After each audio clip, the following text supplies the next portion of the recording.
राजाओं महाराजाओं का राज था। जो भी वो चाहते थे कर देते थे। किसी की जमीन चाहिए होती थी उठा के ले जाते थे।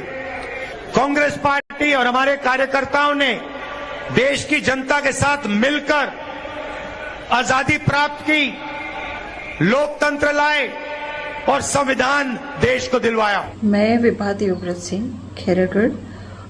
मैंने अभी एक स्टेटमेंट देखा है राहुल गांधी जी का, जिसको देख करके मुझे बहुत दुख हुआ है कि वो अपने स्टेटमेंट में कह रहे थे देश के राजाओं ने, पूर्वजों ने जनता का संपत्ति छीन लिया और उनका कब्जा किया, उनको परेशान किया। तो ये बहुत ही गलत स्टेटमेंट है उनका। राहुल गांधी जी शायद भारत देश को भी भूल चुके हैं और भारत देश के इतिहास को भी भूल चुके हैं और अपनी राजनीति के आगे उन्हें कुछ भी याद नहीं है। वो देश के पूर्वजों को भी उनका अपमान कर रहे हैं और उन्हें याद नहीं है कि किस तरह का बलिदान पूर्वजों ने दिया।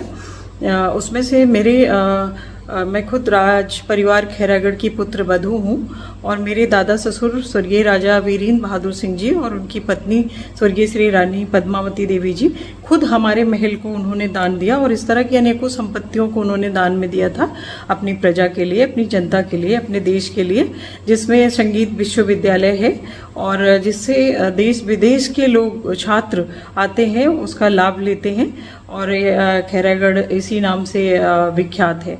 और मैं तो ये कहना चाहूँगी आखिरी में कि कांग्रेस अपनी कांग्रेस जिस तरीके से छोटी राजनीति कर रही है उसको देखते हुए ये लगता है कि वो महिलाओं का अपमान करने के साथ साथ देश के पूर्वजों का भी अपमान करना उन्होंने शुरू कर दिया है अपने वोट बैंक के लिए। धन्यवाद।